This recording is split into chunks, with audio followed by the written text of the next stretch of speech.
मोहतरम दोस्तों, बुजुर्गों, बच्चों, नौजवान साथियों, इस्लाम की पर्दानशीन ख़वातीन उम्मत, अस्सलामु अलैकुम वरहमतुल्लाहि वबरकातुहू। एक वीडियो व्हाट्सएप पर मुझे भेजी गई, हमारे किसी सब्सक्राइबर ने, हमारे किसी भाई ने भेजी है, शायद आप लोगों तक शेयर करने के लिए, आप लोगों तक पहुंचाने के लिए, इसकी औकात इसको याद दिलाने के लिए। इस कदर नफरत का बीज बोया जा रहा है। सब जानते हैं आए दिन सोशल मीडिया का दौर है, किस तरह की वीडियोस नज़रों के सामने आ जाती हैं। लेकिन इस वीडियो को देख करके ऐसा लगा कि हाँ, ख़वातीन औरतों के दिलों में भी, हिंदू औरतों के दिलों में भी अच्छी खासी नफ़रत है मुसलमानों के लिए। किस कदर नफ़रत निकल रही है इसकी ज़बान से, किस तरह जहर मुसलमानों के ख़िलाफ़ इसकी ज़बान से निकल रहा है। पहले आप लोग इस वीडियो को देख लें, उसके बाद में मैं इस पर तबसरा करूँगा, तभी मैं इसको इसकी औकात याद दिलाता हूँ। देखें पहले इस वीडियो को। हमारी बहनें 10 रुपए बचाने के लिए कि अजय भाई जो है वो 20 रुपए किलो टमाटर दे रहा है और बाजू में अब्दुल भाई की लारी है, वो 10 रुपए किलो टमाटर दे रहा है, तो हम उसके पास टमाटर लेने चले जाएंगे क्योंकि वो सस्ता दे रहा है। हम कपड़े की शॉपिंग अब्दुल भाई के यहाँ से कर रहे हैं क्योंकि वो सस्ता दे रहा है। हर जगह ऐसे इन लोगों की दुकानें, इन लोगों का एरिया हो गया कि हमारे हिंदू वहां से जाके शॉपिंग कर रहे हैं। आप लोग अपने लिए साड़ी नहीं खरीद रही मैनी बहनों, आप अपने बच्चों के लिए कफन खरीद रही है अब्दुल के पास सामान खरीद कर, क्योंकि उन्हीं पैसों से वो अब्दुल इन जिहादियों को फंड देता है और वो जिहादी आपकी बच्चियों को उठा के लेके जाता है। अब इससे बचने के लिए हमें क्या करना है? सबसे पहले मेरी बहन, सुबह उठती हो तो सबसे पहले कौन डोरबेल बजाता है? दूध वाला। तो आपका दूध वाला हिंदू होना चाहिए। उसके बाद आप निकलती हो मार्केट में ताजा सब्जी लेने, फल फ्रूट लेने, क्योंकि खाना बनाना है, तो आपका सब्जी वाला हिंदू होना चाहिए, आपका फल फ्रूट वाला हिंदू होना चाहिए। फिर 12-1 बजे आता है स्त्री वाला, बैल बजाता है स्त्री के कपड़े लेने, आपका स्त्री वाला हिंदू होना चाहिए। हमारे भाई फिर ऑफिस निकलते हैं काम पर, दुकान पर, आपके यहाँ पर एम्प्लॉय हिंदू होना चाहिए। फिर आप जाते हो अनाज राशन लेने, अनाज राशन करियाने वाला हिंदू होना चाहिए। आपकी बाइक खराब हो गई तो गैरेज रिपेयरिंग वाला, बाइक रिपेयरिंग वाले का जो गैरेज है वो गैरेज वाला हिंदू होना चाहिए। हम इनको कहते हैं ये पंचर छापे पंचर निकालता है, पर मैं कहती हूँ हमारे हिंदू क्यों नहीं पंचर की दुकान खोल के बैठते हैं? पंचर वाला भी हिंदू होना चाहिए, एसी रिपेयरिंग वाला हिंदू होना चाहिए, टीवी रिपेयरिंग वाला हिंदू होना चाहिए, डांस क्लास वाला हिंदू होना चाहिए, जिम ट्रेनर हिंदू होना चाहिए। आपके हर काम की शुरुआत से लेकर रात के अंत तक हर एक जगह जब वो पूरी चेन हिंदू की होगी मेरी बहनों, तब आप अपनी सुरक्षित राष्ट्र के निर्माण की कल्पना कर पाएगी। पंचर छाप है हम,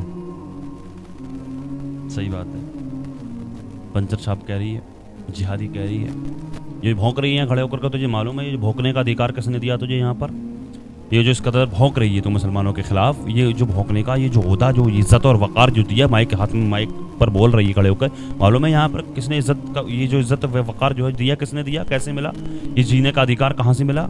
अरे जिंदा जला दिया जाता था, बेटियों को जिंदा दफन कर दिया जाता था इस ज़मीन के अंदर। जैसे किसी के घर में अगर बेटी पैदा होती, अगर किसी का शौहर मर जाता, किसी का अगर पति मर जाता, तो जिंदा जला दिया जाता था उसकी चिता में उसको।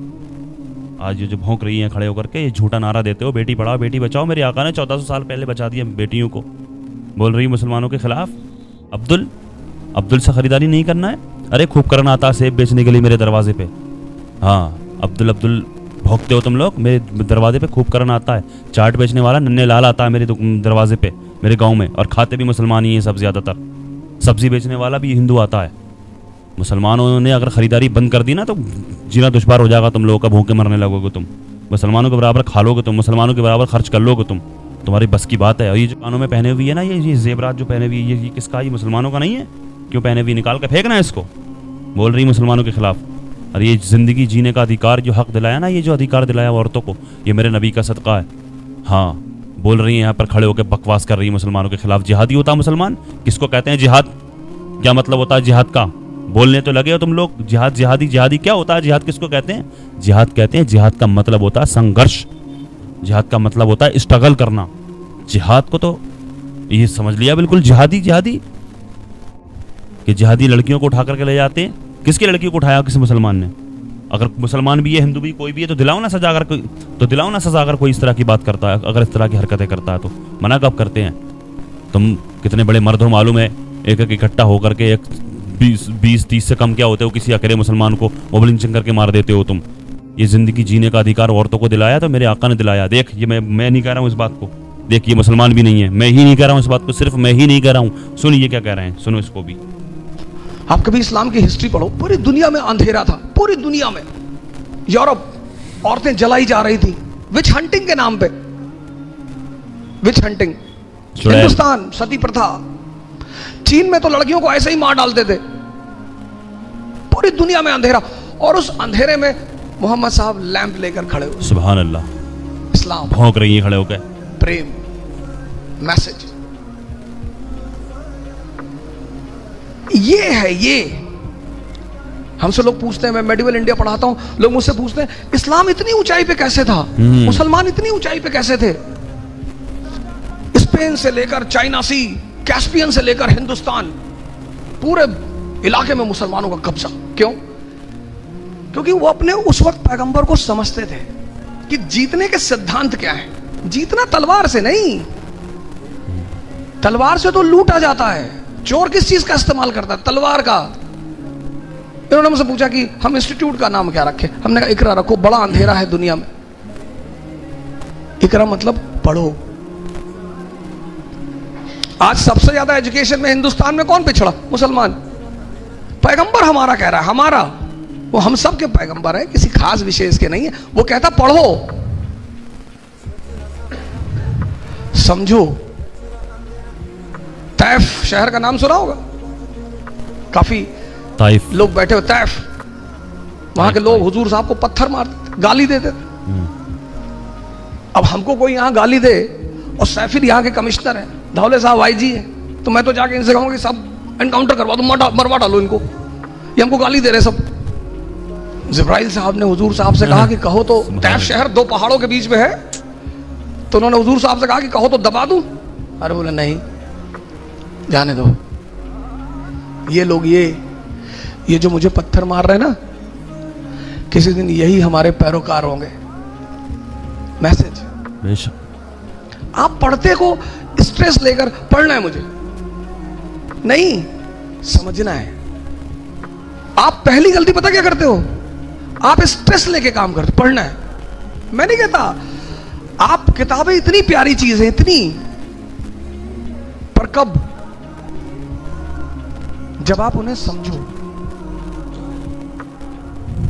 पढ़ो इस्लाम को, यह है इंसानियत, इसको कहते हैं इंसानियत। क्यों नफरत का बीज बो रहे हो इस मुल्क में? क्यों अपने बच्चों का भविष्य बर्बाद कर रहे हो? मुसलमान और हिंदू आपस में मिलजुल करके ही मोहब्बत से रहेंगे, तब कारोबार करेंगे, तभी तरक्की करेंगे, तभी हमारे बच्चे तरक्की करेंगे, तभी ये मुल्क तरक्की करेगा। अपने बच्चों का भविष्य बर्बाद मत करो। किस कदर नफरत का बीज बोया जा रहा है, औरतों के दिलों में भी मुसलमानों के खिलाफ नफरत हो गई। अच्छा, एक बात तो ठीक कही है इसने, ये जो कह रही है कि ना हिंदू होना चाहिए, दूध वाला हिंदू होना चाहिए, इस्त्री करने वाला हिंदू होना चाहिए, पंचर वाला हिंदू होना चाहिए, और बाइक रिपेयर करने वाला हिंदू होना चाहिए, ये सब हिंदू होना चाहिए। ये तो बात कहीं ना कहीं सही कह रही है। मुसलमान तो बस इन सब चीज़ों में पड़ गया ना, पढ़ाई नहीं करता मुसलमान, असल वजह यही है। लेकिन एक तरफ तो इंसानियत का पैगाम देते हो तुम लोग, एक तरफ कहते हो कि धर्म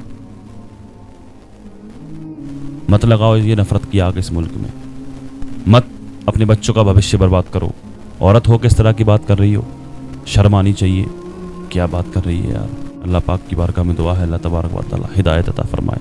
अल्लाह पाक हमारे इस मुल्क में अमन और सुकून अता फरमाए। अल्लाह तबारक व तआला हिंदू मुस्लिम भाईचारा कायम फरमाए। अल्लाह पाक दुनिया के तमाम मुसलमानों की इज़्ज़त व आबरू की, जान और माल की हिफाजत फरमाए। दुनिया में जहाँ कहीं परेशान हाल मुसलमान हैं, अल्लाह पाक सबकी परेशानियों को दूर फरमाए। दुनिया में जहाँ कहीं बेकसूर मुसलमान जेलों में कैद हैं, अल्लाह तबारक व तआला उनको रिहाई अता फरमाए। जो बेजा मुकदमा बाजियों में फंसे हुए हैं, अल्लाह पाक उनको उससे छुटकारा नसीब फरमाए।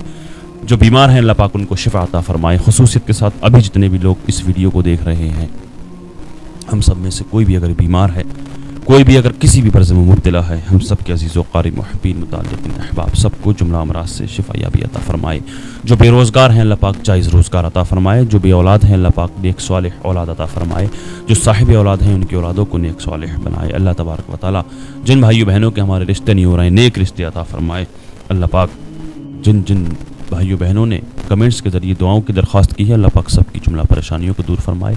सबकी दिली जायज़ तमन्नाओं को अल्लाह पाक अपनी बारगाह में कबूल फरमाए। आका के सदक़े में दुआओं को अल्लाह तबारक व तआला अपनी बारगाह में कबूल फरमाए। आमीन या रब्बल आलमीन। अस्सलामु अलैकुम व रहमतुल्लाहि व बरकातुहू।